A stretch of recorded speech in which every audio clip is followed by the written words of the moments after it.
we know better than to make bets on these games between, our alma maters. So you're not going to be dressing in a yell leader outfit. I'm not going to be dressing up as what is it, cocky? So we're not doing that. Yeah, but how proud of you. Yeah, thank you. No better.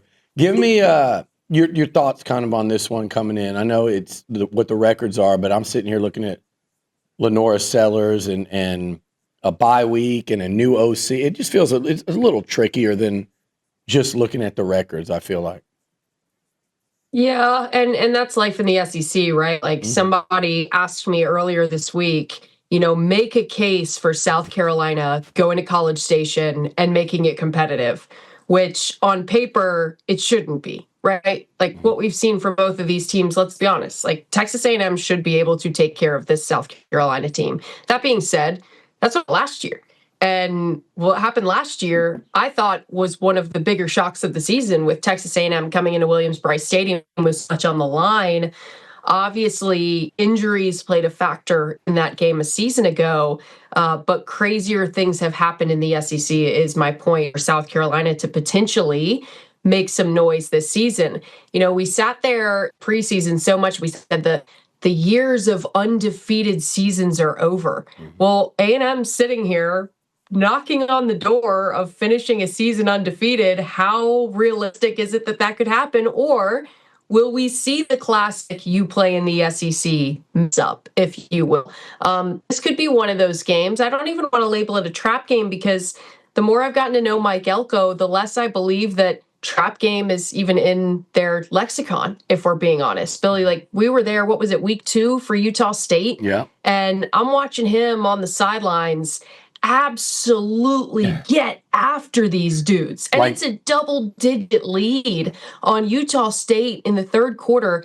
And I went on the air the next week and I said, no one will ever be Nick Saban. Like, obviously, Nick Saban is his own person and personality, and what he did worked. But in this day and age of a youth movement in college football and seeing so many young coaches and the game just changed, Mike Elko gives me shades of what it was like watching Nick Saban coach those teams on the sidelines and get after those dudes when it was 45-3, because all that mattered was consistent excellence. And I see shades of that in Mike Elko. So as the season has gone on, I only get more and more confident in this Aggies team that, Billy, I was high on in the summer.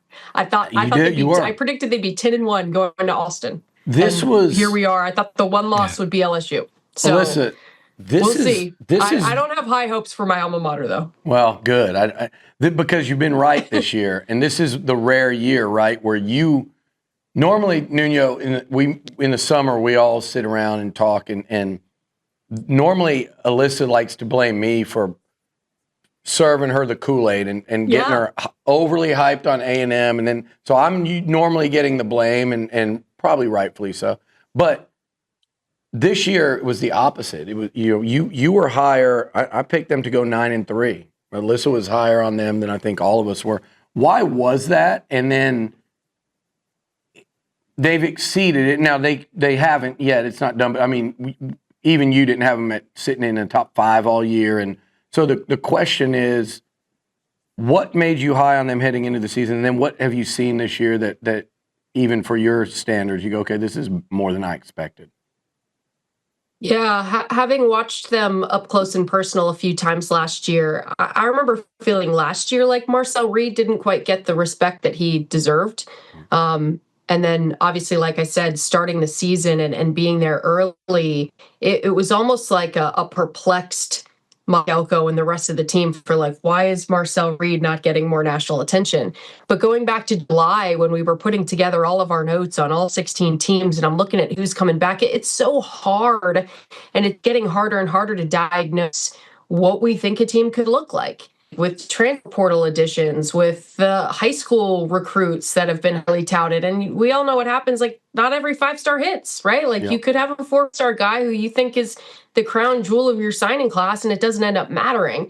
So all of those things coming together, it's just really hard to diagnose what you think a team's going to look like. But I looked at A&M early, And I saw a lot of pieces that were not only returning, but were transfer portal guys who were proven commodities at a high level, especially on the offensive side, right? Between Mario and KC, who both did it. I had a Mississippi State games last year, and that was a tough football team to watch. But what Mario Craver had done for that team and that offense at times was electric.